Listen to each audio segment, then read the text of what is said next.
Welcome everybody to WiseTake.com's MMA DFS podcast. I'm your host, Steve. You can find me at L_Steve_O on Twitter. And I am joined this morning, as is every morning on a Wednesday, by Wigsplitter at Jeff Poe on Twitter. This weekend's card is going to be awesome as usual. We've got UFC 221 Romero versus Rockhold, and this is a pretty fun card coming from Australia. What's going on, Wigsplitter? How are you doing this morning? Oh man, it's another great day in the MMA world, man. DFS is one of those fun things in my life besides working that I enjoy doing. Yeah, so so far we have no cancellations on any of these fights, which is fantastic. I know last few weeks we've had a couple cancellations. This is a pretty decent UFC card. I gotta say, there's a lot of interesting fights, a lot of Australian fighters on this one, like you had mentioned. Mm-hmm. Let's get right into it. Like I said on our Wednesday podcast. So starting off at the UFC Fight Pass early prelims, we've got Luke Jumo versus Daichi Abe, and so far, not too much info on Abe. I saw one of his fights. Seems like he's a pretty solid striker. And Luke Jumo, how do you remember? You know how to say that? Yeah, Jumo. We just call him the Jedi. Okay, the Jedi. I can respect that. I'm a Star Wars nerd. Yeah, that's his nickname, the Jedi. That's pretty cool. Let's see. Honestly, it looks like a striker versus a grappler type fight. At welterweight. I'm thinking this one might not be too bad to start off the card. What do you think? Get right to it. Yeah, Jumo and Abe. Abe's coming off of a win over Hyungyeon Lim, and Jumo the Jedi is he's got a lot of striking, and he does have jiu-jitsu. He's coming off of a loss, so a decision loss against Shinzo Anzai on UFC Fight Night. Ovince Preux. Yeah, Ovince Preux versus Okami, I believe it was. And he didn't look aggressive enough, and a lot of his striking is he doesn't really throw a lot of combination. He puts a lot of power behind a lot of his strikes. And against a guy like Abe, who has he's a judo practitioner, so he's going to have a lot of hip throws. He could want to take Jumo down if he wants to avoid the striking. Jumo's salary on DraftKings is $8,000. He's a plus 110 underdog, and Abe's salary is $8,200. He's a minus 130 favorite. So it's pretty close to a pick 'em, and the odds are still early. The line could move, but I see Abe probably want to keep this fight standing. I wouldn't want to. It could be possible that both their grappling cancels each other out. It's fairly non-existent, but Abe's a little bit more busier on the feet, so I could see him having a little bit more of an opportunity. But I don't necessarily see Abe scoring a lot unless he gets a finish. And Jumo's pretty not gritty, but durable. So it could be this fight could go to decision to start the card off. But both their salaries are pretty middle of the road, and this whole card in general, the salaries aren't too bad. Some of the heavier favorites are pretty high priced, but it's not too bad to start the card off. I could see this being a decent little battle, but it should go to decision, which doesn't necessarily excite me when it comes to the DFS world. Sounds solid. All right, going right up next at bantamweight, we've got Teruto Ishihara from Team Alpha Male versus Jose Quinones, riding a 3-fight win streak. This one's looking like I mean, right now, like I said, Team Alpha Male is doing really, really well lately. So I kind of tend to lean in their direction. Anybody that trains there is kind of getting some high level training. I mean, you've got pretty much identical stats for most of these guys. There's no real reach advantage, height. They're about the same kind of win percentage at decision. They usually go to decision. Like I said, Teruto's coming off of a win, and Quinones. I mean, he's riding a 3-fight win streak, so that's not too bad. It looks like Quinones is a little bit more of a grappler. You know, his TKO percentage is at 29 as opposed to Ishihara's 73%. So I'm seeing Quinones maybe want to take it to the ground and just kind of nullify the stand-up game. Besides that, it looks like the takedown accuracy for Quinones as well is pretty high, about 58, almost 60%. Teruto's looks like he wants to keep it standing. He doesn't do too many takedowns, Right. But Quinones is all in that one. So this one I think actually has potential to be a really good fight, depending on whether or not they want to keep it standing or not. I haven't seen too much of Quinones' stand-up game, so I have to defer to you. Yeah, I totally agree with your input on that one. Quinones is probably going to want to take this fight down to the ground and look for a submission. Ishihara, he is training at Team Alpha Male, so that means he's going to have a little bit better stand-up, or not. Well, actually, his stand-up actually could be improving, but at the same time, his grappling is going to probably have the biggest gain because, I mean, a lot of those guys at Team Alpha Male, like, God, I'm drawing a mind blank all of a sudden. Like, God, we just saw. Ooh, oh my God! Now I'm drawing a blank. Yeah. Let's see. Either way, it'll come to me in a second. But Yeah. I could see Quinones having aggressive takedowns against Ishihara and just testing his takedown defense because technically right now he has very below average takedown defense and he tends to get tired when somebody grinds on him like that. He leans heavily on his power shots, which I think Quinones is going to want to avoid definitely on that one. Both of them, their salaries are pretty far apart. Ishihara's salary is 7,500. He's a minus or plus 180 underdog, and Quinones is 8,700 salary and a minus 220 favorite. That's a typo, by the way, if you're looking at that, Steve. But yeah, Ishihara's salary is 7,500. He's a plus 180 underdog, and Quinones is 8,700 salary. Is minus 220 favorite. If you look back at Ishihara's fight against Gray Maynard, who is an aggressive grappler, he was taken down 11 times. So if Quinones can land those same kind of takedowns and avoid Ishihara's power shot, then he has a very good chance of scoring very high when it comes to DFS. So you got to think if, let's say, he gets half of what Maynard did, because Maynard is an elite wrestler. I think he was a Division I wrestler out of Oregon, I believe.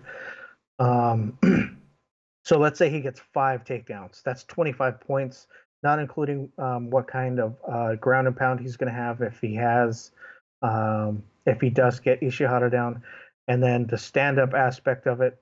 He has average significant strikes per minute, so it's a good possibility that he could very well pay his salary off if the fight goes to decision. But at the same time, he does have a sneaky submission game, so he could get, if Ishihara tires, he could get him in the second or third round with a submission. So it's a possibility he could pay off his salary. But at the same time, Ishihara is a greedy guy fighting at a Team Alpha Male who has shown improvements, especially in his last fight against Rolando Dai. But I mean, Rolando Dai technically is a boxer, a Filipino boxer coming into the grappling world.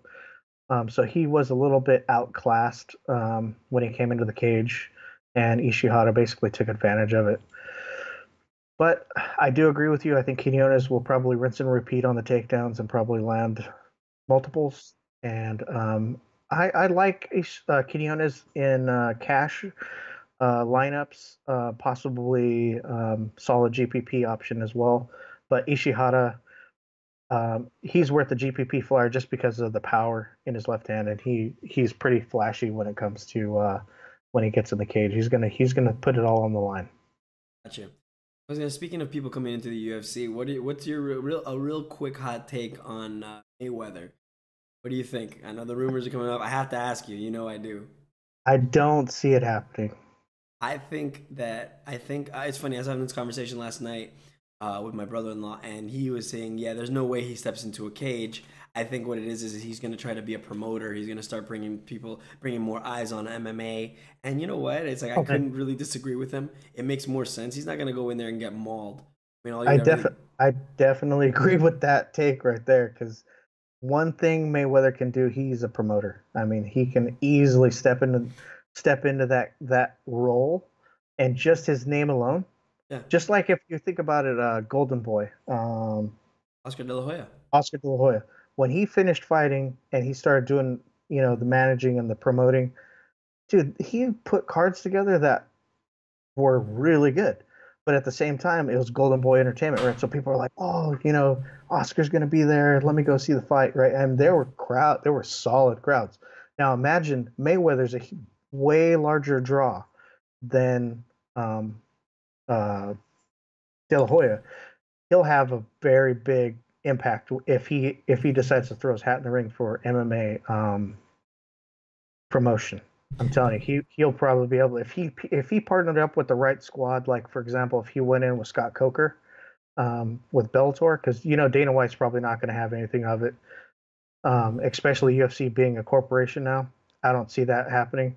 So if he went in with Scott Coker with Bellator, he'd probably be able to score a lot of big names and push that promotion into the next level, and probably sign some pretty heavy contracts with like Showtime or maybe even HBO. But he'd probably be able to get some fighters over there because he's going to have bigger payouts and a lot more money going on. Yeah, because he's the money man. no, absolutely. I mean, who wouldn't want to be? I mean, would you rather be part of? It's kind of funny because would you rather? I'd rather kind of train with Team Alpha Male or something like that, or Team AKA, but be represented by the money team. And Right. the minute that you have that happening, you're gonna get some serious. I mean, you're gonna get some serious eyes on you. Win, lose, or draw, it doesn't matter. I mean, at that point, Big time. and not to mention, you're getting paid. Like let's Yep. be real. Like you don't have to worry about not eating for 5 weeks after your fight. Right. You're gonna be doing pretty good. I mean, obviously, he's gonna want to see some results. He's gonna want to see some. But I mean, that's his job to promote you, regardless Right. of anything. I mean, but then again, we'll see. I wouldn't mind seeing some big time promotion as long as it doesn't taint the sport.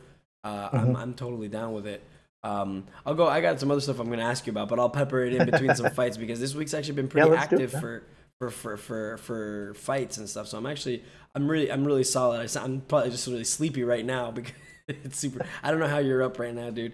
Dude, wig sacrifices for you guys because it is 3:30 in the morning on the West Coast, and he was ready an hour ago to do this podcast. It's 6:30 here on the East Coast. So Plus, I did the premium PGA pod with Cash and DFS. A man is a hustler, so it really is. Man knows too much about everything. I'm still trying to learn. So going forward, though, let's go on because I could be here talking about all this other stuff forever.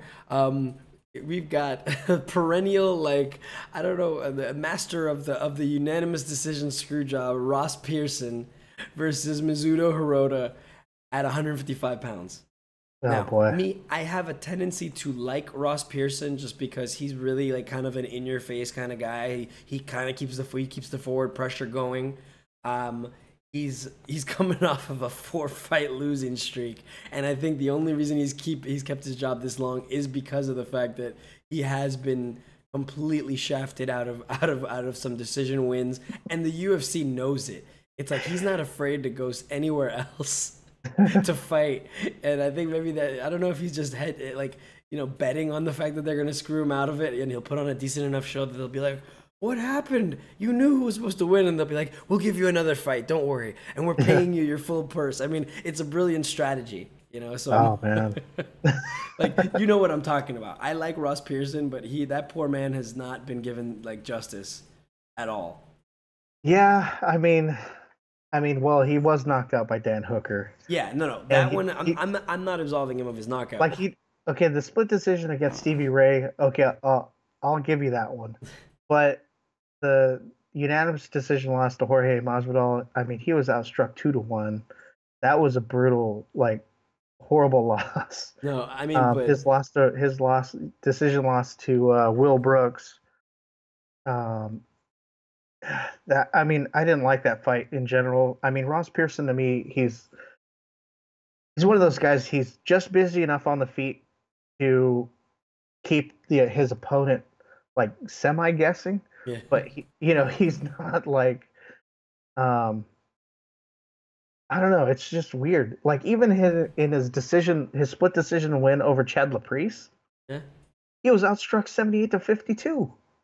Like Chad Laprise landed 78 shots on him, right?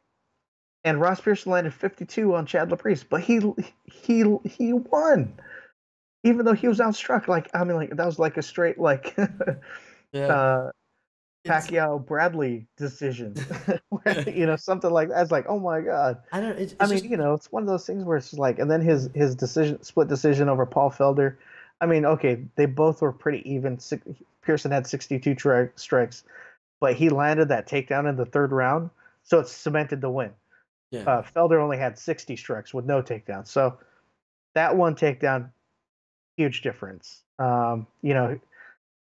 He's one of those guys where it's just he's not very appealing. No. He goes in there and he likes blocking punches with his face, and he's got the tattoos. He's the typical like I look like an MMA fighter, but I'm Back not in the sure. day, he'd be wearing Tap Out and New Yeah, Breed and all this other yep, stuff. muscle farm. Yeah, You no, but know, I mean, to his credit though, like I said, he for whatever reason, it's just I don't know. The judges either love him or hate him, and that's it. yeah, It's never anywhere in between. He never gets good judges, and that's I why. agree. Like it's just funny because at least let the man lose decent. I mean, the only way really to beat this guy legit is to knock him out. And oh man, more power to him. I'm hoping that he puts on a good fight. I mean, I watched him. I think from back in the day. I mean, he was on the Ultimate Fighter, right? Right, Yeah, yeah. right. So just making sure Yep. so yeah. What about? I mean, him and Mizuno Hirota look Hmm. pretty even. I mean, but his knockout percentage is about 53%. So Yeah, I mean, this might end up being another knockout. He's coming Hirota's coming off of a loss, but before yeah, that, I believe he had a good streak going. He had I think it was like a 3-1 with one draw. right, Yep. right. He So was. I mean, he's coming off a loss to Volkanovski, who is. I mean, when you talk about aggressive grapplers, this guy is. He's up there. I wouldn't put him in the same level as Khabib, like Nurmagomedov, because like I mean that dude is a whole nother level of grappler. I mean he's gonna fight through takedowns or punches just to get in to give you a grind you into the cage and take you down and just wear you out and just pummel you when he's doing it. Volkanovski, he's similar, but I mean he's not as aggressive when it comes to that. He's in that same breed. But it's weird because his previous fight against Cole Miller, he had 6 takedowns himself against Cole Miller. Cole Miller, I mean, I'm not saying he was one of the like he's not necessarily a great fighter or an average fighter. I just say he's good. He's real lanky, and he was taken down by Hirota 6 times. ooh, He had 57 strikes, and it was he won by unanimous decision. And then he fought to a draw with Teruto Ishihara, where Ishihara outstruck him 88-62, but Hirota was able to land 2 takedowns on him. So it was sort of evening each other out in that aspect. I don't see Pearson grappling with Hirota. no, I think not at all. he's going to probably want to stand and bang and probably plot around the ring. Pearson's salary is 8,600. He's a minus 145 favorite. Hirota is 7,600 salary. He's a plus 125 underdog. I have no interest in Pearson at that price just because he's not going to pay it off. Even in victory, it's going to be fairly close just because of the average strikes that he throws per fight. So unless he could get a flash KO or, somehow get some crazy submission, against Hirota, that's the only way he's going to pay off that salary, and it has to be early. Now, Hirota is one of those guys where it's a gamble, and I'm telling you right now, GPP only. He's not a cash play at all, just because of how crazy. I mean, when he goes in, he's going to be throwing everything he has behind his shots, and he will try to take Pearson down if he feels that that's where he has the advantage, and he's going to grind him, and he'll do some ground and pound, and probably, it'll be rinse and repeat type action. So it's a good possibility for a GPP. He's worth the risk at 7,600, but I have no interest in Ross Pearson at 8,600 just because I don't see. I mean, Hirota seems durable enough where I don't think he's going to get finished, and I think it's probably going to possibly go to a decision. But I do see Hirota having a good opportunity to pay off his salary. Solid breakdown. I like that. Yeah, I'm actually thinking about leaning. I'm leaning towards Hirota, not because of anything. I mean, I like Pearson, I guess, but we've already seen this story before. So that's the hardest part with Pearson, man. I know. I mean, honestly, like him and like even Bisping. Like Bisping's one of those guys where, he goes in there. At least Bisping is extremely active on the feet. Oh yeah. Excuse me, on the feet, to where if he's not doing anything, at least he's sticking his jab in your face, or he's he's trying to kick your legs out. He's busy. Pearson, he's just one of those guys where he's just sort of like, he comes in, he looks like he's lumbering, and the next thing you know, he's gonna wing a shot or two, and then he's gonna run, and he's gonna wing a shot or two, and then he's gonna run, and it's just like, but he's not in a distance to where he's really gonna be able to put any type of danger on his opponent. I think I talked too much about him. So no. I get it completely. Trust me. If just cut me off. Just cut me off when you do one of these things. yeah. There you go. No, man, I hear you. If you wouldn't have been talking about it, I would have. But going on to the next fight. Let's go to these Fox Sports 1 prelims. This is a fight I'm actually very excited about. I love. You already know I love the lightweights. And this one's actually a ranked fight. This one's kind of to cement a few new rankings, which I really like. And I'm kind of, it's funny that it flew under the radar. You know what I mean? It's not. I think something like this should be on the main card, but that's just me compared to the other stuff that's on there. This to me seems more like a main card fight. And well, they wanted Dynamite up there. That's why. Yeah. They wanted that boomer bust on the main card. Oh yeah, no, they're slinging rocks on that one up top too, but. So it's Jussier, I never know how to say it, Jussier Formiga versus Ben 10 Nguyen, number 4 versus number 8. I mean, this one's looking like it's fun. Right now, I mean, Formiga, he's actually coming off of a win. This guy is up and down, and he beats most of the people in the division except for maybe the 3 people in front of him. He lost to Ray Borg. He lost to Henry Cejudo. I mean, but these are guys that are, hey, I can understand why he lost to them. And it wasn't knockouts or anything. It was just decisions, a little bit more activity. In fact, I think he lost a split decision to Henry Cejudo, which is saying something because, I mean, Cejudo's a tough dude. Cejudo should, if there was nobody, if Mighty Mouse did not exist, it would probably either be Dodson or Cejudo as champ right now. Yeah, I can't remember if Cejudo, if that was his first fight in the UFC. I think so. I can't remember if it was. If it was, then you got to think that, I mean, him coming into his first fight against a dude like Jussier Formiga. I mean, that's a tough task. I mean, Formiga's a tough dude. That. If these guys are as hyped as they are, you know what I mean? Cejudo, either live up to your hype or take a lesser fight. So I didn't mind the fact that he came in against a ranked dude. He's an Olympic gold medalist. Why not throw him to the wolves at that point? He talks all this smack. I mean, he didn't want it. I mean, because it either sets him up for failure or sets him up for success, and that way you really see what he's made of. We're not going to speak about the 125 fight with Valentina last week, where you clearly saw that was set up for that girl for failure, and somebody should have scouted that fight a little bit better. Yikes! Anyway. Yeah, I mean, I feel bad because a lot of people are giving. I mean,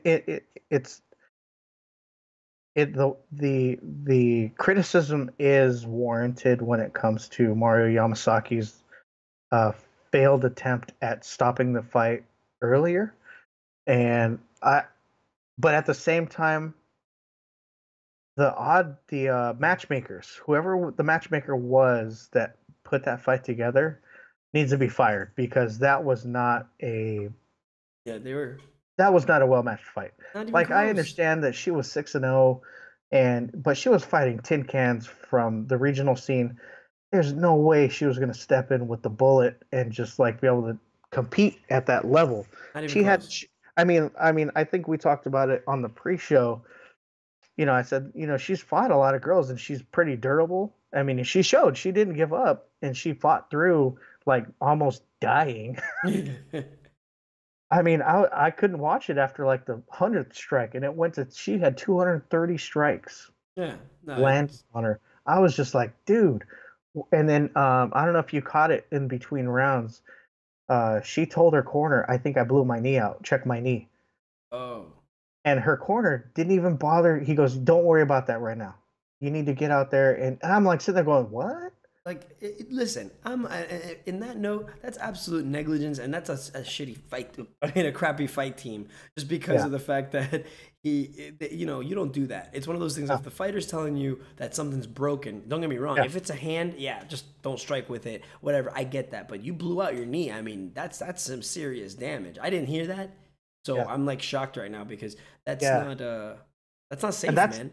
That's what frustrated me. I was just like, what? Yeah. Because like I sat there and she goes, "Check my knee," and her corner said, "You don't have to worry about that. You need to get out there," and like he gave her instructions on what. I'm like sitting there going, "What the?" She said she hurt her knee. Like, there's no way she should be in there. If you can't stand, you really can't fight. I mean, that's a big problem. But not to segue too hard, but back to the fight. Ben 10 Nguyen, this guy's got a 53% knockout ratio and actually can submit people.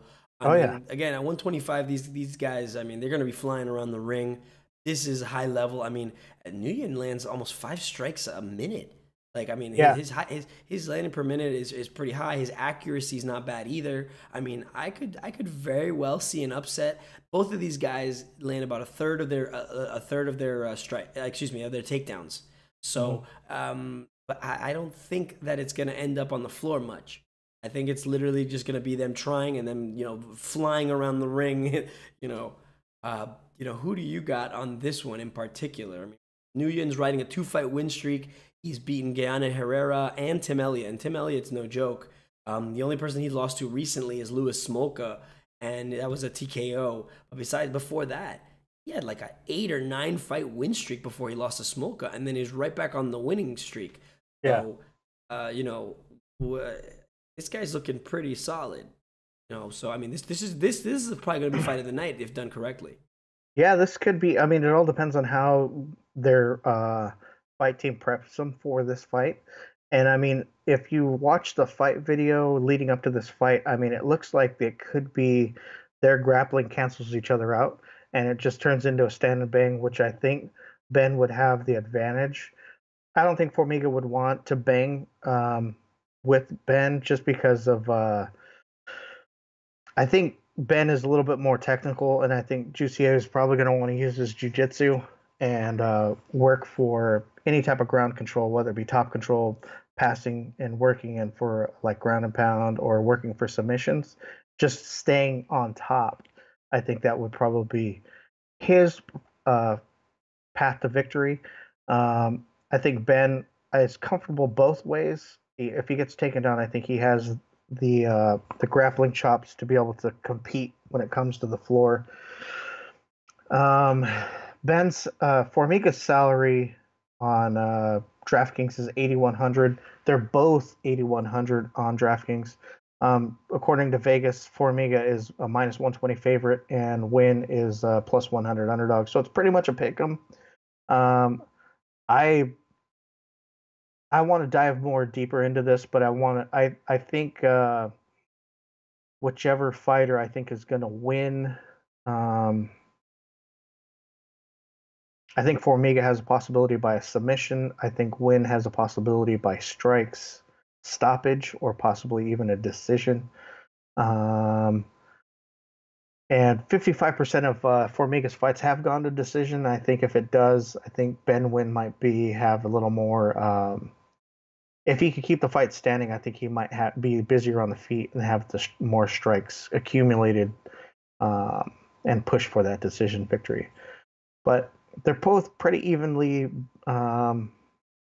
priced, so it's a good possibility you can use them to fit in some of these higher price guys. Yep. Okay. All right. Moving right along to the next one at 145. We were actually talking about this guy earlier, Alexander Volkanovski versus Jeremy Kennedy. Volkanovski is on a 10-fight win streak, I think it is. I don't know. I saw the green on next to his name, and I was like, okay. I mean, from Australia, he's been on the, both of these guys are riding win streaks big time. Kennedy's undefeated. Both of their last 3 fights in the UFC, they've won. So for me, this is a battle of undefeated fighters, in my opinion. I mean, mind you, I know Volkanovski has the one loss, but that was a long time ago. He's got decent output. I mean, he lands almost 6 strikes a minute at minimum. I mean, he's got TKO percentage over 50%. I mean, he can sub you. He's got there's no reach advantage for either one of these guys. They've both got about 50% takedown accuracy. Kennedy's a little bit better at defending the takedown. But funny enough, last week I believe we were talking about Kyle Bochniak. Kyle Bochniak's last loss, one of his last losses was to Jeremy Kennedy, so that's pretty good, and for going up for him. And right now, funny enough, Mizuno Hirota, we just spoke about him. He just got beat by Alexander Volkanovski as well. So they're both. I mean, they're both solid guys. I mean, what are the odds? Yeah, this is one of those things: is whose grappling is going to be better. I mean, it's a grappling match, huh? It's going to be a guy who's going to be able to grind each other out, and at the same time, I think Volkanovski has the advantage on the feet. He's going to have the better striking, the more technical striking. Kennedy, he is an aggressive grappler himself, so I think they're both probably going to push. But I think if you look at the video when Kennedy fought. He fought Ronnie Jasson. No, when he fought Bochniak, he was starting to get tired in the 3rd round. So he puts everything he has into his takedowns. I don't see Volkanovski getting tired when it comes to his takedowns. He's just going to keep grinding through and pushing through. So I think he's going to have the edge when it comes to cardio and just overall aggressiveness. I think Volkanovski's salary is $8,900. He's a minus 175 favorite. Kennedy's salary is $7,300, and he's a plus 155 underdog. I have the edge going to Volkanovski, and I think Volkanovski is going to be cash and GPP viable. Kennedy, he could be worth a flyer just because of his takedowns, but I don't see him taking down Volkanovski as easy as Volkanovski could be grinding through Kennedy, because I think Kennedy might gas, and it could be one of those things where because when Kennedy if he does get the takedown, he tends to not be as busy when it comes to his top control. He sort of is one of those lay-in prayers, which is sort of disappointing, because usually when guys have top control, if they're trying to work for an advance, I understand that, or possibly work for a submission, that's totally fine. But when you're just on top and you're just trying to apply pressure in your top control, and you're not going for any type of finish, and you're just basically trying to grind out the time, I mean, that doesn't necessarily score in DFS. The takedowns do, the passes and advances do, but I don't see Kennedy pushing for very aggressive striking when it comes to top control. Volkanovski has a very aggressive ground and pound, so I have a feeling Volkanovski is going to be in the same boat as who was the fighter last week? Gregor Gillespie. Okay. I think it's going to be that type of fight where he's just going to Are they in the same division? I think, are they at 145? I believe so. 145. That would be a matchup I'd like to see. Gregor Gillespie. Gregor Gillespie was fun to watch, man. I watched him last week, and that guy's a killer. Like he doesn't play around. He's like, but you know what?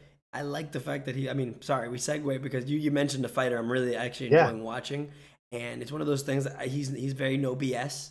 I like the fact that they tried to get him to start talking smack, and he's like, listen, just put somebody in front of me. I don't care who it is. You know what I mean? I love it. There's two things he loves that start with the letter F. You know what those are? Fighting and food. Close. Food is what is a byproduct of it, but fighting and fishing. He loves fishing, and if you watch the end of the fight, every fight after he like wherever the city or country that he goes to, he all he requests is after the fight, he's all, "Can I just go fishing?" He asks his trainers, "Please take me fishing after the fight. That's all I ask." I Which is like pretty that. cool. You know what I mean? Yeah. Because it's like a cerebral type thing. You're going out there. I mean, I'm a huge fisherman, so I know how peaceful it is when you're out on the water, or even just sitting on, standing at the side of the lake, and you're trying to, that's that battle that you're trying to overcome. You're trying to trick that fish into biting that little piece of plastic, or that that worm or whatever it is. But yeah, man, those are his two passions in life: fighting and fishing. I like that. That's funny. I see what you're trying to do there, but I was I was trying to gonna say bait you and see if you're gonna say. we've gotta go fish. If I go to Cali or you come down here to Florida, we're going fishing one way or the other. That'll be fun. Yeah, I'm But down. going forward, we got some more some of these prelim fights. It's weird how they ordered them. I'm really hoping that they move Formiga and Nuya into the Fox Sports One prelim main event, because there's another one here that this one might have even had to be on early prelims. So going forward at middleweight now, I mean it's Mhm. kind of a weird card. Usually they try to group all these things together so you kind of Yeah. have a picture of the contender picture. And I've noticed that now lately, I guess they're really trying to push whatever they can in. I Yeah. mean, another Australian, hometown boy, Rob Razor Wilkinson versus Israel Adesanya. I hope I said that right. They're both, I think, coming off of losses in the UFC, off of their first UFC. No, excuse me. Wilkinson is coming off of a loss off of his UFC debut, and Israel, this is his UFC debut. Right. So wasn't able to get too much info about Israel. Wilkinson lost again. He lost by TKO. Not a good look to Sayar Bahar, Bahadurazada. I'm so sorry. I butchered that one. So, Yeah. I mean, he needs to get back in the win column, or it's night night for his UFC. He's backs against the wall. I mean, Israel Desanya's got 100% EKO percentage. I mean, holy moly, that's awesome. I mean, besides that, I mean, I'll leave it to you on this one. I know you are the man with the fight video, with all the fight Yeah. video. But who you got? Israel is one of those guys where he's coming in. It's up and coming prospect, and they're feeding him a guy who's pretty durable, in Razor Rob Wilkinson, who has solid grappling. Yeah, he's gonna probably try to take the fight down. I don't have too much information on Israel's takedown defense, so we're gonna have to wait and see on that one. But Razor Rob is coming off of a TKO loss, man, and this dude that he's fighting is a TKO fighter. So mathematically, it doesn't really look good. Wilkinson's salary on DraftKings is 7,000. He's a plus 250 underdog as of this recording. Adesanya is 9,200 salary, is a minus 300 favorite.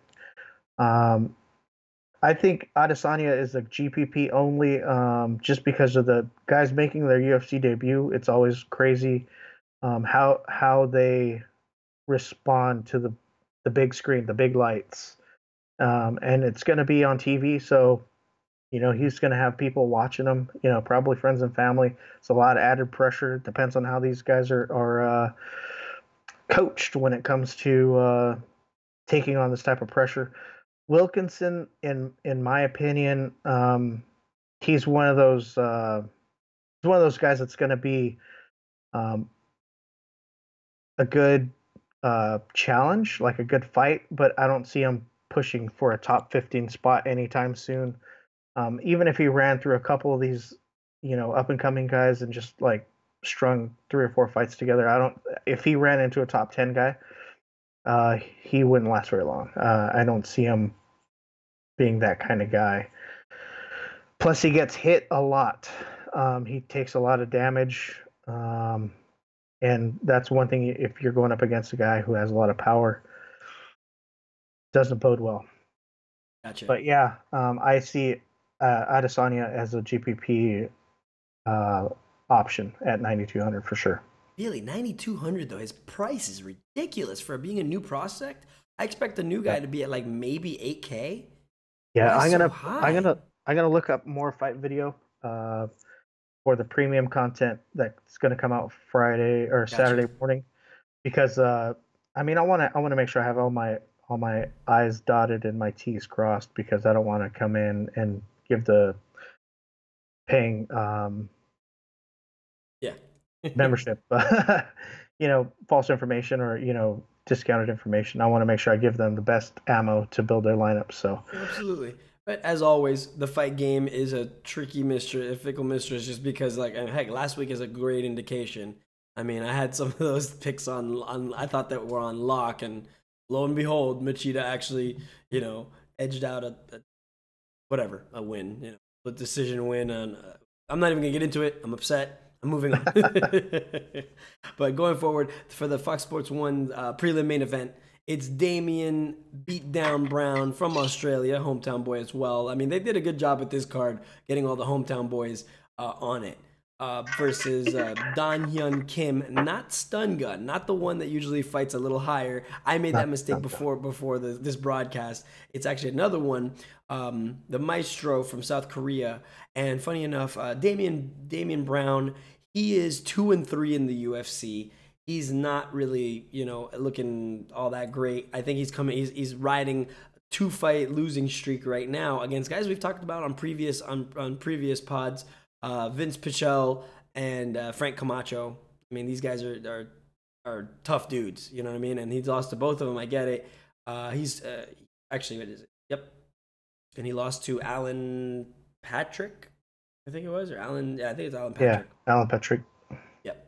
So last weekend. The people he's beat are kind of just not really notable.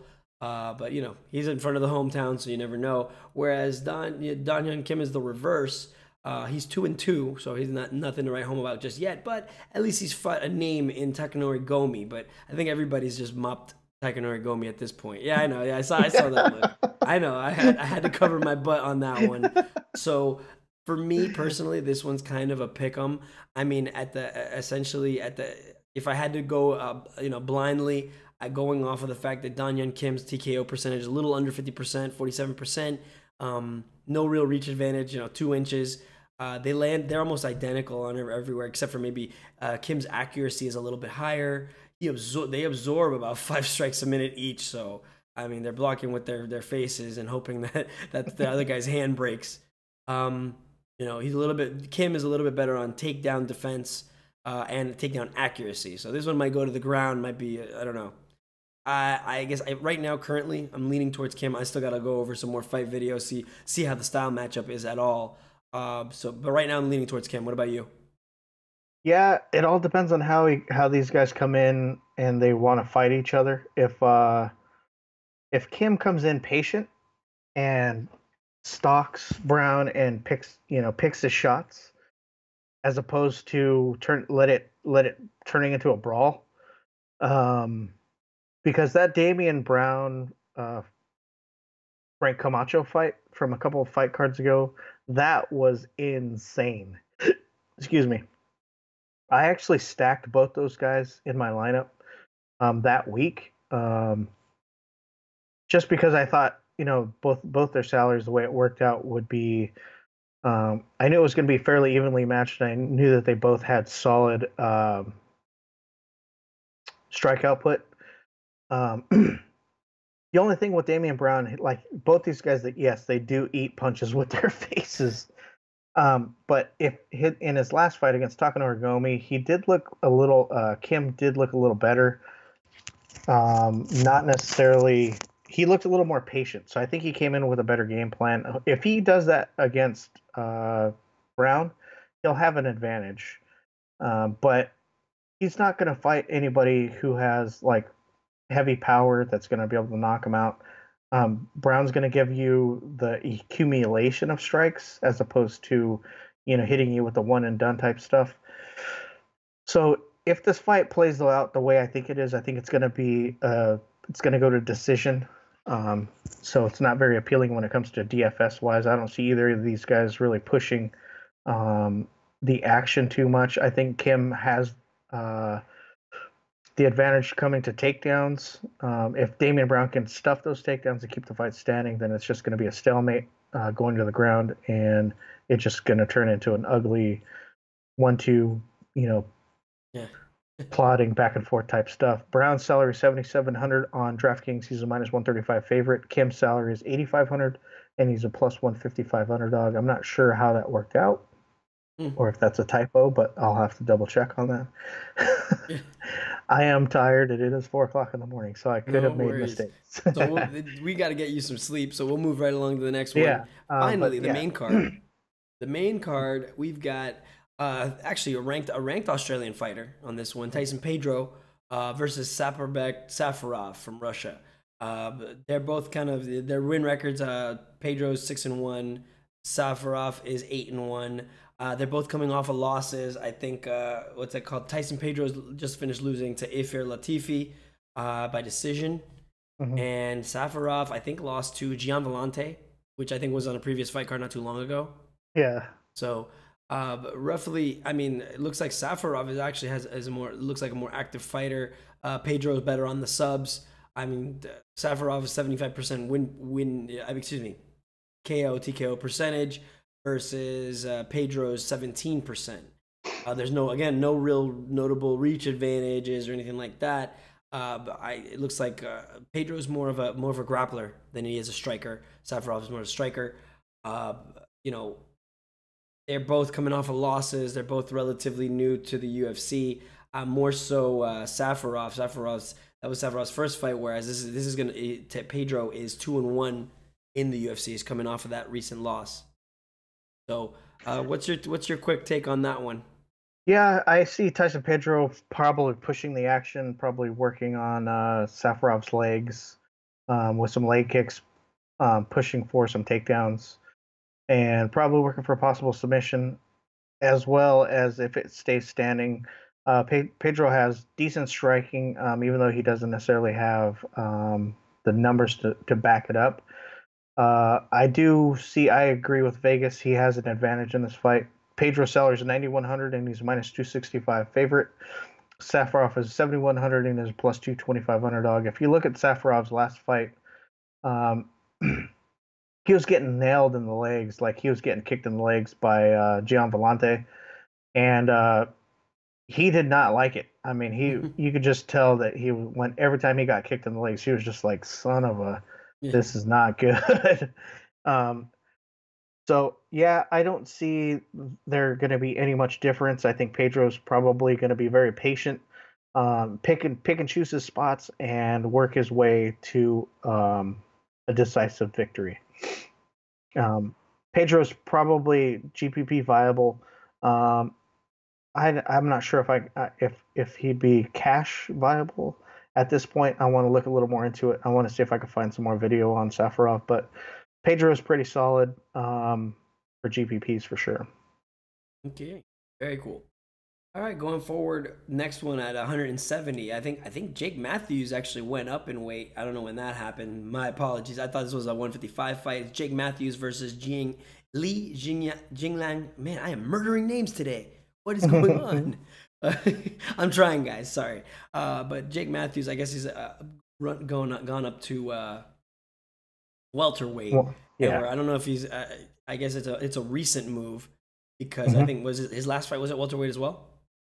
He was having weight cut issues, so they forced him to move up in weight class. Yeah, he's a big boy. He is a big boy. He started out at 155 last I remember. I believe he's like 5-3 right now in the UFC. He's coming off a win off of Bojan Veljkovic, and he lost to a lot of people not a lot of people, excuse me, but some people at 155. Andrew Holbrook, Kevin Lee. Looks like he's maybe without weight cutting issues, he'll do pretty well. Li Jingliang, however, is riding a 4-fight win streak. And he's beaten people like Frank Camacho, Zach Otto, Bobby Nash. I mean, he's been in the UFC for a little while, and he's kind of working his way through. You know what I mean? I'm kind of leaning actually towards Jing Lang being a more consistent fighter at the weight as well. So, we've got Matthews has a higher KO percentage. They have relatively similar records. Jing Li's a more active fighter. He's got about 5 strikes a minute. His accuracy, they both land about a third of their takedowns. Jake Matthews has a tendency to defend a little bit better from the video I've seen. So I mean, I don't know. This one could go either way. I'm leaning more towards Jing Li on this one. What do you got? Yeah, Matthews' salary is 7,400 on DraftKings. He's a plus 165 underdog, and Jing Li is 8,800 salary. He's a minus 190 favorite. Both these guys are gritty grapplers. They both have decent takedowns. Li has a little bit of a sneaky submission game to him. And I could see this fight pretty much their grappling negates themselves, and it just turns into a stand-up battle, which favors Li. I think Li is a GPP viable. Matthews is definitely GPP viable just because of the takedowns, and both of them have average takedown defense, so they could, rinse and repeat on each other, take each other down, get up, crawl, cage walk, and, work for a single leg or, something double leg against the fence and, take each other down. But definitely Matthews is a GPP only. I think Jing Li, you got me doing it now. You got me doing it now. He could be cash viable, but it's one of those things where there's going to be some slight risk on that one. Very cool. And moving along, like I said, a lot of different fights on a lot of different weights on this card. Yeah. Moving right along, honestly, at heavyweight, which is good to see. I always like seeing heavyweights. I'm hoping for next big breakout stars or more. I think there's a new breed of heavyweight coming, and I think it's going to be these athletic monsters that are coming through, and you notice it because we're actually coming up on another heavyweight fight, but we'll talk about that one in a minute. We got Vasa versus Cyril Oscar, another Australian boy, undefeated. We got Cyril Oscar, who's 9-3. Vasa is 100% KO, KO TKO percentage. But that's also because of the fact he's only had one fight in the UFC so far, whereas Silverback over here, Cyril Oscar, is actually up and down. I think he's 2-2 in the UFC so far. He's got 33% submission, so he's got his submission percentage. So he's got a ground game at least somewhat. I mean, when you got a guy that big on you, I mean, it's kind of hard to move off the floor, anyways. His takedown accuracy, I think Oscar is pretty high. I think it's like 63%, if I remember correctly. I'm going off of my noggin, so I don't know if I'm 100%. Correct me if I'm wrong.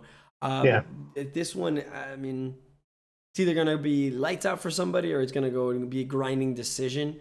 I believe. What's it called? I'm trying to think real quick. Mine is drawing a blank. I think Vasa being undefeated is the favorite, minus 280 favorite. Oscar's at plus 280 underdog. I mean, I think Cyril Oscar, is he the lowest price on the card for DFS? I mean, it was 6,000 something. Vasa's, I think, one of the highest at 9,300. So I mean, we're gonna. I guess if I'm leaning anywhere, I'm probably going towards Vasa. However, if Oscar takes it to the ground, I mean, this one's kind of a pick'em. I don't know enough about Vasa to really vet for him. What's your take? This is one of those things where heavyweights, man, anything can happen. And when you talk about anything can happen, like who would have thought Marcelo Gomez and Timothy Johnson was going to go to decision besides me? Because I called it. Oh yeah. But I said it's either path to victory for Gomez is either going to be a knockout, or he's going to have to, try to find his way to a decision victory against Timothy Johnson, where Timothy Johnson will have a great chance of getting that split decision, which he did. And Vasa is in the same boat. Oscar is going to be one of those guys where he's pretty durable. He has a solid chin, so I think he has a chance to grind out to Vasa. But the only thing that concerns me about Oscar is his 2 losses are by first-round knockout. And, one was against, I believe, Jared Cannonier, and the other one was against Walt Harris. And they were decisive. It wasn't like, he got stopped too early. It was brutal. So, and his win against his last win that he had was against I want to say it was a Chinese fighter, Hu Yaozong, who was making his UFC debut, and he came in with like a lot of unknowns. That guy, so he was a heavyweight who could grapple technically, who had knockout power, and I believe he just Cyril Oscar just took him down multiple times, and then got the second round submission. But I think Vasa has the power in his hands to be able to put Asker's lights out. He's a GPP only play for me. Asker would be if you want to take that risk and if you think that he's going to push Vasa and avoid the knockout and push him towards a decision or maybe tiring him out and maybe getting a second or third round submission. That's a high probability as well. And at 6,900, it gives you a little bit of flexibility in your lineup build to be able to fit in some of these other guys, especially in the GPP. I think Asker might be his ownership might be a little bit higher. So that's what I'm thinking. Okay. Fair. That's a fair one. We'll have more details as well for this weekend, especially as when we usually have it all kind of nailed down. The fight footage has been watched and the dust is settled. Because especially with the odds, they always change. You tend to change a little bit. And does pricing ever really usually change, by the way? Or once pricing's out, is it pretty solid? Yeah, once DraftKings sets the pricing, it's done. Okay. But they go off of their initial the odds. The Vegas I odds? believe they go off of certain Vegas odds that that's how they set their pricing initially. Okay. All right. So moving right along into the co-main event of the main card. This one should be interesting. This one actually, I've already kind of watched some of these guys' fights already from just keeping up. So I've got more of an opinion on this one. So going right to it, we got one of my favorite guys to watch, especially if you like, for highlight reel knockouts, Mark Hunt, the Super Samoan, number 5, versus Curtis Blades. Also a standout right now. I mean, really, this guy has been on fire up until a recent loss to... who did he just lose to? Jesus, I'm drawing a blank. His last loss was to without any to the surprise of no one, Francis Ngannou. Besides that, I mean, Curtis Blades is riding a really nice win streak. I think currently, he's a 3 or 4 fight win streak, 1 no contest. After his loss to Ngannou, I mean, this guy's got a lot of tools to really be up there in the top contenders. Mark Hunt just recently beat the Derek Lewis, the Black Beast. Black Beast is always fun to watch for his controversial stuff he likes to say, but Black Beast is no joke nonetheless. So, I mean, but right now, I mean, Curtis Blades, I think, is on the come up. Mark Hunt, not so much. I mean, I think people kind of figured out Mark Hunt in the sense that if you can take him down, I mean, you pretty much own him. I mean, Brock Lesnar kind of showed that. And did I lose you there, Jeff? I think so. Well, coming up on that, I'm sure Jeff will be joining us momentarily. Curtis Blades has had 6 takedowns in his last fight alone. He's got a 7-inch reach advantage. I mean, that's pretty insane if you think about it. I mean, he lands quite a few strikes, about 5 strikes per minute. Also, his accuracy is almost 50%. His takedown defense is pretty solid, and his accuracy a little below 50%, but otherwise, he's a solid. Here we go. It actually sorry guys, I believe that this dropped for a minute. I'm gonna try to go and just figure it out in just a second here, because we definitely want to make sure we guys going. My apologies for technical difficulties. I guess the connection, either that or even his computer got tired on the other side of the states, because right now it just seems that he's coming back in just a moment. Let me just.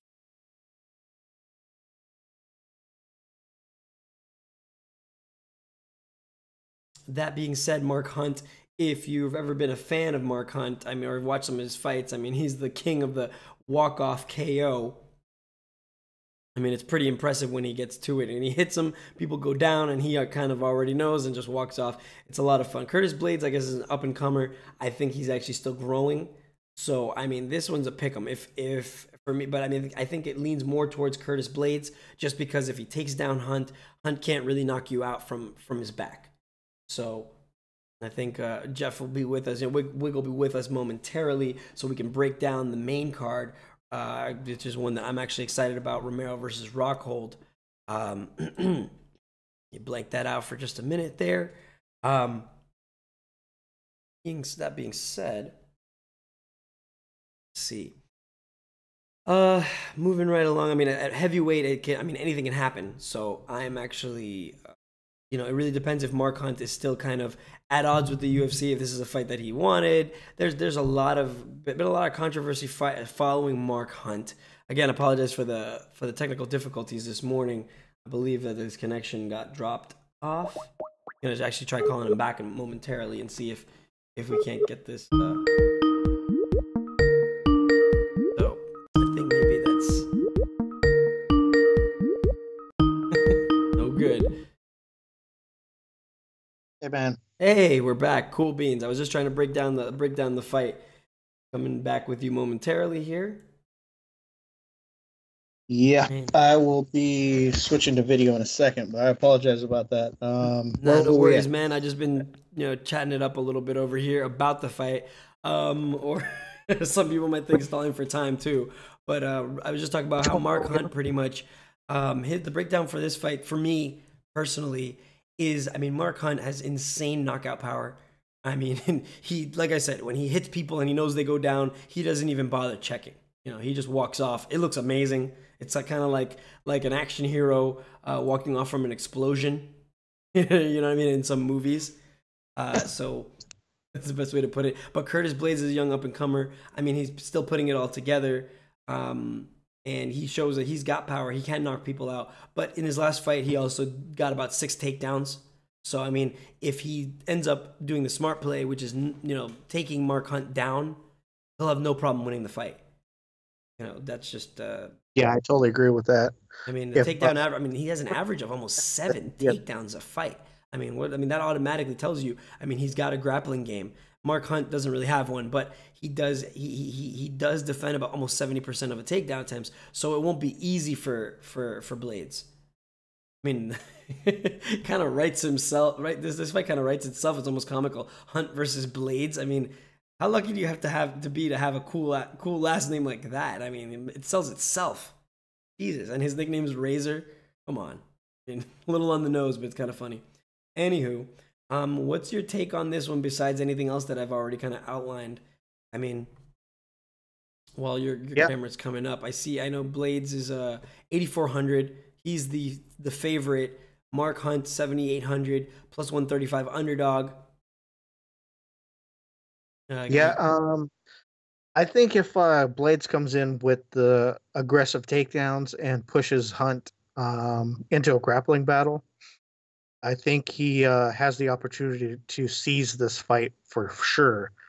But if he comes in and he takes in the wrong approach and he wants to stand and bang with Mark Hunt, that's like the wrong thing you'd want to do, because Mark Hunt has like a head like a cinder block.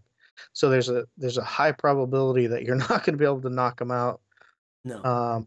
Even though he has been KO'd before, it just doesn't. It's one of those things far few in between, and especially fighting in his home country, he's going to want to put on a good show.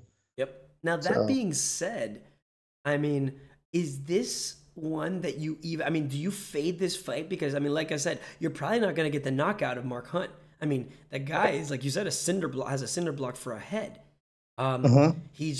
He's not somebody that you count on knocking out. You knock him out, you got lucky that night, because that dude is tough. He's gone through some wars with people and come out on top. The guy's power. The stupidest thing that Blades could do is try to stand and bang with him. He's got the reach advantage. He's got a 7-inch reach advantage, and he's focusing on takedowns. This should because if he decides that he wants to get froggy and be silly out there. He's gonna go and find out. He's gonna be on the receiving end of a bad night. A trip to the hospital, I'd say, because Yeah, Mark Hunt is not somebody that you play with. He's shown that all it takes is one solid hit of his, and he'll get that hit. So, I mean, with the reach advantage as well as it seems a grappling advantage, I mean, it seems that Blades is going to win, but it's probably going to be a slow, plodding decision to it. He's not going to, I just don't feel he's going to knock him out unless you think that Blades has the power to do it. But I don't think so. He does have decent power, but he does get baited into brawls as well. So that's the only challenge when it comes to Blades as a fighter. If you go back and watch some of his fights, he does get baited into stand-up brawls when he does have the clear advantage when it comes to the grappling.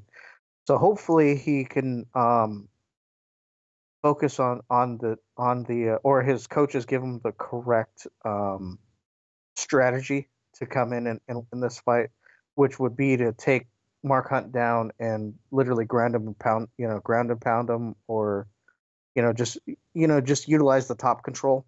Yeah. He will have the advantage when it comes to that part. That'd be all right. So I'm gonna move us right on to the main event. We're running a little short on time, but technical difficulties notwithstanding. I mean, this is a fight that everybody's looking forward to. This is a fight that people thought that should have been made even before the whole, I guess, the middleweight title mix-up, or thanks to George St. Pierre. I mean, we kind of just wasted a lot of people's time and made a cash money payday. But we could talk about that another time. We got Yoel Romero, the number one guy, I guess, right below Robert Whittaker. Robert Whittaker was supposed to be in this fight. This was supposed to be main event. Robert Whittaker versus Luke Rockhold. Rockhold has been on kind of a tear lately, which is always fun. Excuse me, but Romero is, I mean, obviously, definitely, there's a reason why he's at the top of the division. I mean, the only person he's lost to recently is Robert Whittaker. So this is a good way for him to prove that he deserves his rematch. He lost a unanimous decision. Before that, he had, I believe it was like an 8-fight win streak against every killer in the division. I mean, you've got, Derek Brunson, Brad Tavares, Tim Kennedy, Lyoto Machida, but Jacare, Chris Weidman, and most of these guys he either beat by split decision, maybe a little controversy in all those, or knockout, plain and simple. I mean, this guy's got the power to put just about anybody down. I mean, it doesn't matter if you're a former champ or not.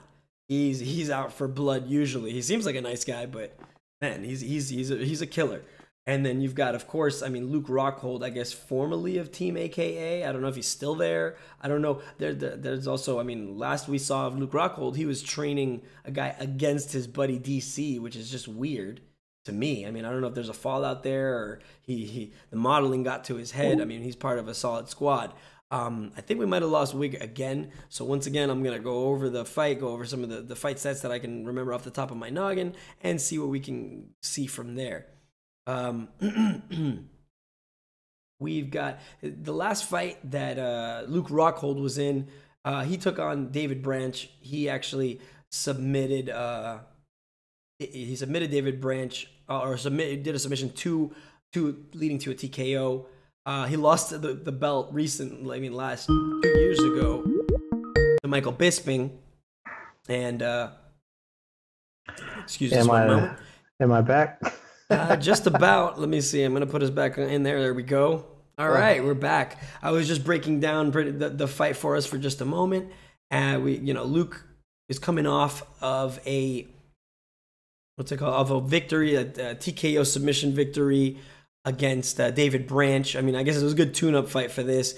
Luke Rockhold really didn't lose much from, he had a long layoff after losing the belt to Michael Bisping.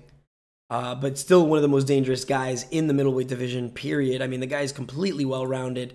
Before he lost his belt, he was on a 6-fight win streak, and then he just, went back to his winning ways. It's either submission or TKO against him. His TKO percentage, he's more of a grappler. His jiu-jitsu is super high level. He's put people in some nasty, nasty submissions, which for me, loving jiu-jitsu as much as I do, it's always fun to watch Luke Rockhold. However, I don't know if he's going to be able to do the same thing to Yoel Romero. Yoel Romero looks like he's going to be trying to wrestling a brick wall. And not to mention, Romero is a former Olympic silver medalist. He's not a joke. He's not anybody you can toy with in the grappling department.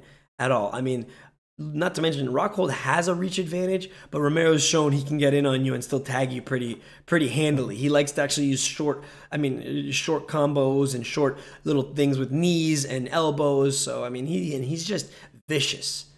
I mean, your Romero is no joke, and you wonder how a guy the size of a tank can be at 185. So this one for me, I'm still on the fence about it. I think it's going to be a heck of a fight, and it really just depends who's playing to their strengths and who's the smarter fighter. This one is going to be, I mean, for the kind of heir apparent to the next title shot against Robert Whittaker, who is a monster himself. I mean, he's plain and simple. I'm excited for this fight. This is a fight card I might even order just because of the fact that, I mean, I'm most likely going to order it anyways. I love watching the fights in general, but you know, I mean, it's a pretty decent card. I'm happy to see this many fights for once as well.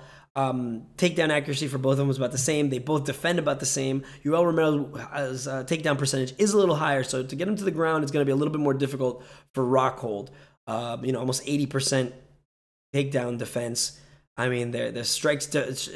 Rockhold has a little bit more output, though. I mean, being the wall that is Romero, he doesn't strike as much, but when he does, it's kind of significant.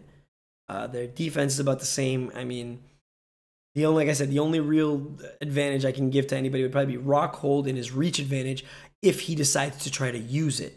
You know, I mean, but besides that, Romero's not going to sleep on him. I mean, this is for the interim middleweight title fight, so Romero's looking to get one more crack at Whittaker for that belt. Rockhold's just trying to get his belt back. So, I mean, in order to really justify that, you know how Dana White is, especially with a layoff like Rockhold's had. I mean, he had his title shot, but Whittaker got hurt. So he's going to have to really justify saying that he's the next guy in line as well. Anything can happen, especially with the fight makers. So, you know, Rockhold, I mean, is going to have to win in spectacular fashion. I'd love to see him versus Whittaker.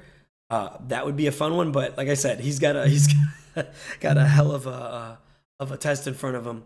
So right now, I'm split down the middle. This one could go either way. What do you think? Yeah, Romero 7,900 salary is a plus 130 underdog. Rockhold salary is 8,300 is a minus 140 favorite. You know, Rockhold is one of those guys where, I mean, he's coming off a win over David Branch, who's not necessarily like a top contender. So I don't even know where he was coming off saying that he deserves a title shot, especially off of his huge loss that he had against Bisping. Romero, on the other hand, is one of those guys. I mean, he's an Olympic wrestler. I mean, when you have Olympic level grappling, that's on a whole nother level. Yes, I mean, sir. there's college wrestling, there's high school wrestling, you know, there's you know, jiu-jitsu grappling. This dude is a Olympic level grappler, just like DC. And DC has shown that when you're a head and tails above everybody else when it comes to the ground game, you can control where the fight goes. And I can see this fight being just a slobber knocker when it comes to wherever the fight goes. I mean, I'm personally don't see. I mean, I can see past the victory for both these fighters. For a GPP standpoint, I do like Romero.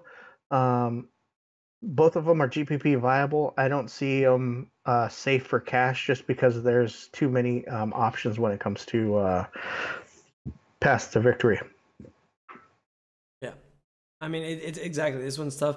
I mean, I might even do multiple lineups, one with Romero and one with Rockhold, just because, I mean, this one is really such a close fight. I mean, Romero's dangerous, but so is Rockhold. Mind you, I'm not a fan of his entitlement. I mean, he got clearly knocked out by a guy who is a gatekeeper in the UFC and then went on a 2-week notice and got knocked out. He got cocky, and obviously he still thinks that he's, I don't know, after getting knocked out the way that Bisping did, knocked him out, excuse me, I wouldn't be quite so cocky. I mean, mind you, and I don't know what trouble he's had in his camp, I'd be a lot more certain about Rockhold if I knew that he was still in 100% standing, probably good standing with AKA. I mean, because think about it. He's a middleweight that trains with monstrous heavyweights in DC and Cain Velasquez. So, I mean, he trains with killers, but I don't know if that's still the case. I don't know what's going on. I mean, for a while, he took some time off just to try to be a model. I don't know. As much as I like his ground game and I like what he brings to the table, I mean, Romero's also hungry and just absolutely vicious. I mean, have you seen this guy? Yeah. I mean, he's no joke, and he's an Olympic level wrestler, just like you said. Right. I mean, he's scary. That dude is scary, and it's just you couldn't be most people couldn't beat Romero with a gun. You know what I mean? Like, he's just so. And I think he's gonna want to try to. He's gonna think he's right. You know, both of these guys think that they deserve to be champ. Only one of them is right. So that's the thing. It's gonna be like you said. This is gonna be a barn burner. They're gonna at first. I think it's gonna start out. They're gonna be very tactical about it, and then after once they feel each other out, they're going for blood. So this is gonna be a heck of a main event. I can't wait. Like I said, I'm probably rostering. I'm gonna do a couple lineups this weekend for this one, and I'm probably gonna have to roster both because it could go either way. That's my just hot take on it real quick. You could tell I'm excited about this one because I have a lot to say about it. Besides that, I mean, anything else that you want to add to this one? Anything else? For anybody out there that is not currently a wisetake.com subscriber, head on over to wisetake.com. Check out our MMA event passes. They're only $4.99.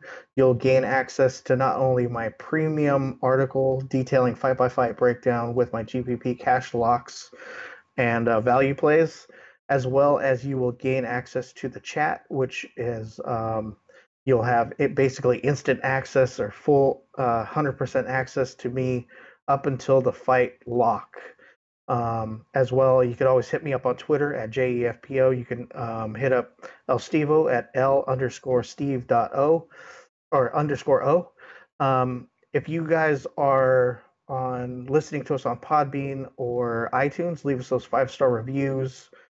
We're doing these for free, so those little things help us keep us going, as well as leave us the comments. If you think that there's something we can do better, leave us comments in the comment section, and we'll try to work on those. I mean, it's a work in progress, so we only want to get better for you guys. That's what we do. That's why we're here at 4:00 in the morning on the West Coast, breaking down a fight card that comes out on Saturday, and it's only Wednesday. So, as always, just from me, I appreciate you guys, and I know El Stevo feels the same way. Absolutely.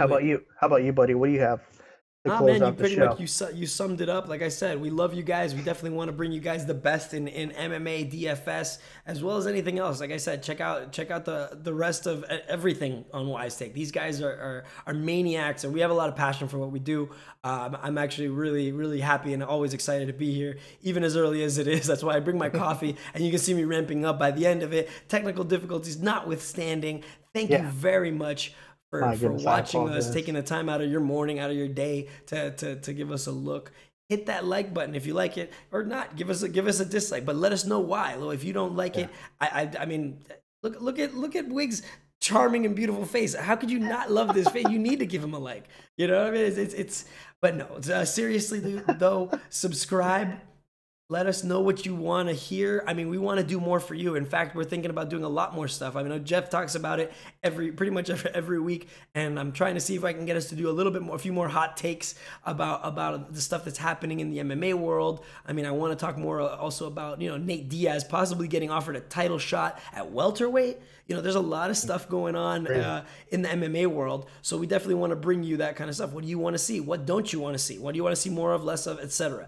Anyways, we're gonna get out of here.